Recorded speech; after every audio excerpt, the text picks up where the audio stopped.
Finn, towards just a general question, what did you learn about yourself in these 2 weeks at the World Cup, and what was the highlight outside of the goal, obviously?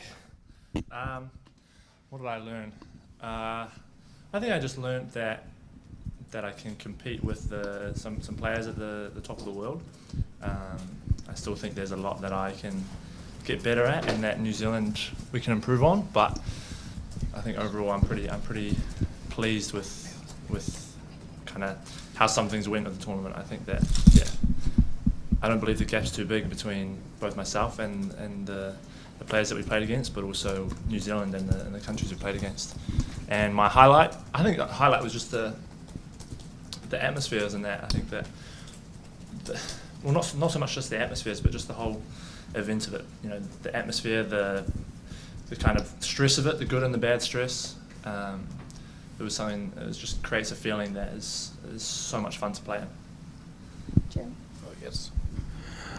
When you first signed for Portland back in 2024, you to go play in the Olympics. Now that you've been here a couple of years, you now play in the World Cup. What were the bigger differences between both of those competitions now that you've played in both? Yeah,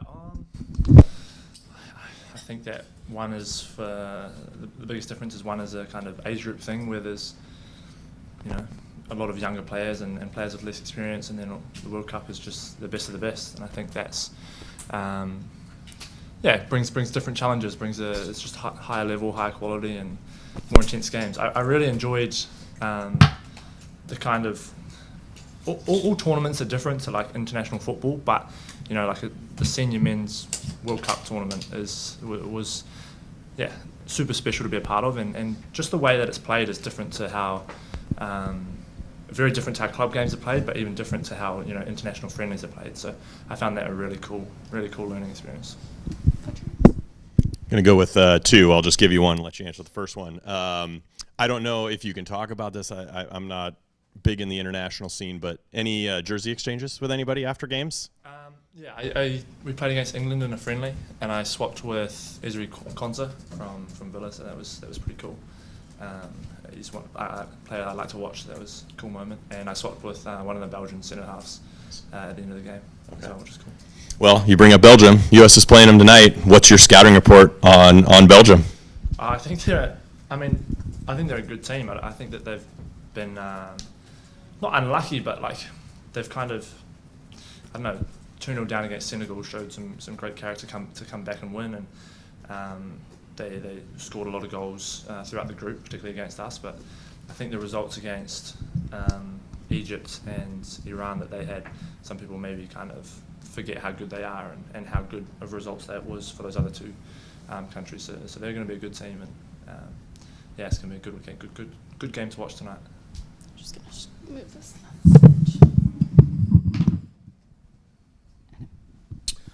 Timber fans and media sort of speculate a lot about your future. I'm sure you think about it as well. But after playing on the biggest stage and playing against some of the world's best, in which you said you were able to handle, what do you kind of see the next 2 to 3 years for yourself as, and kind of pushing yourself forward?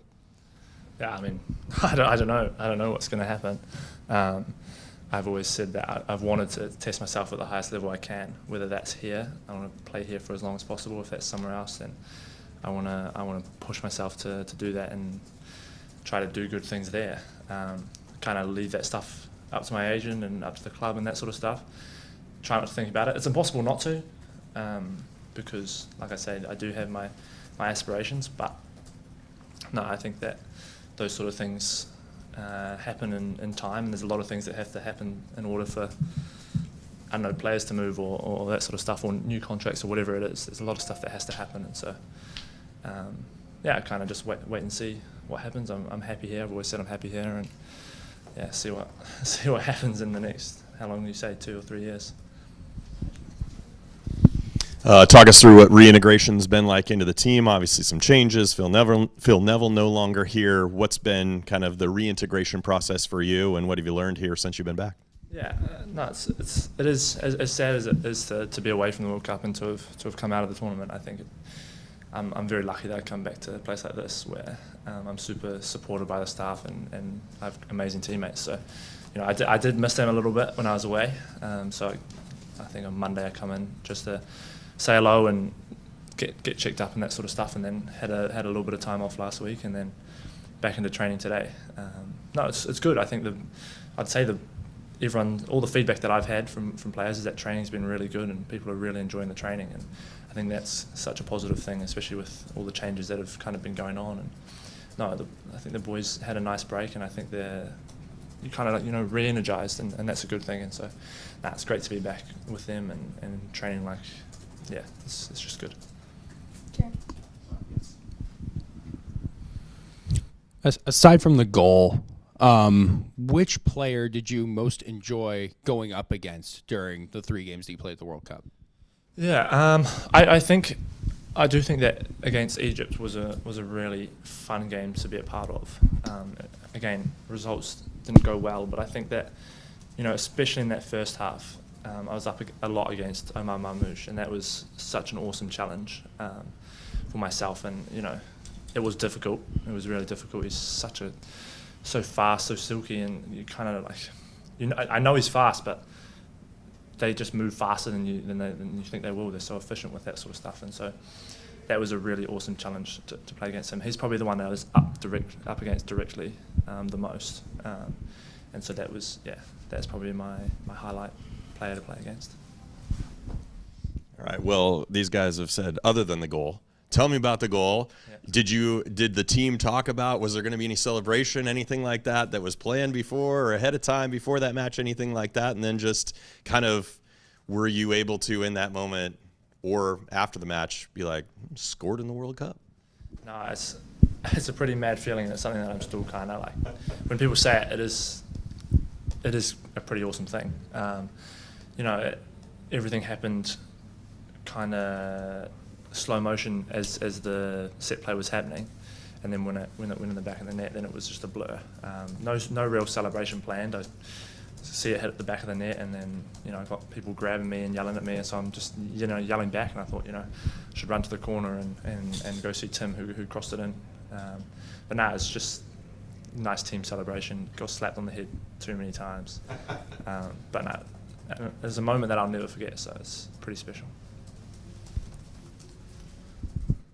What does this moment sort of mean for Michael Boxel, someone else that's in MLS? I've talked to him about you a few times. He's always spoken very highly of you, but to play in that moment with him, who has been with the New Zealand national team for so long, was it sort of special for the entire group to get him to that point? Yeah, I think so. I think for me, someone that I've looked up to a little bit, especially in the last 2 or 3 years when I've been with the national team, and he's someone that he's a quiet guy, but he leads by example, and everyone kind of listens when he does talk. And so, yeah, to be able to play there with him and partner him for a few games was really special. And I think it's a bit of a testament to him and his career of how far he's gone and how well he looks after himself to get to this point. I don't think there's many players that at his age can compete like he does and can play like he does. So yeah, it was pretty special to be there with him and share that experience together. Okay, we'll take some questions online. We'll start off with Aaron. Aaron, go ahead. Hey, Finn. Hello. Congrats on the World Cup and everything. Thank you.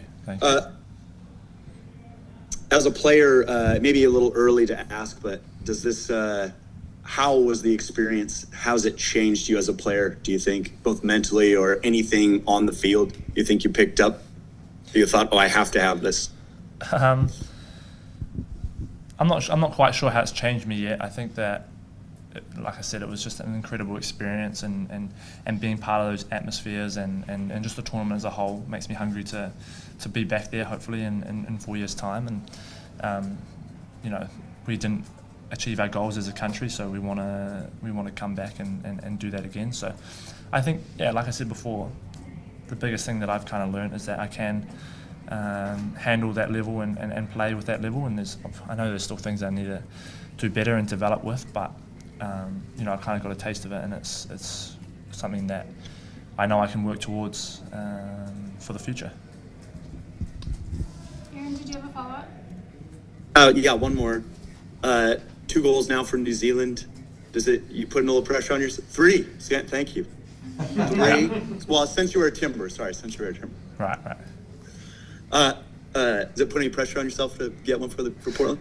Yeah, there's enough pressure already to score here. Yeah. These guys joke to me and say that I only score for national team, so I do need to score for Portland sooner rather than later.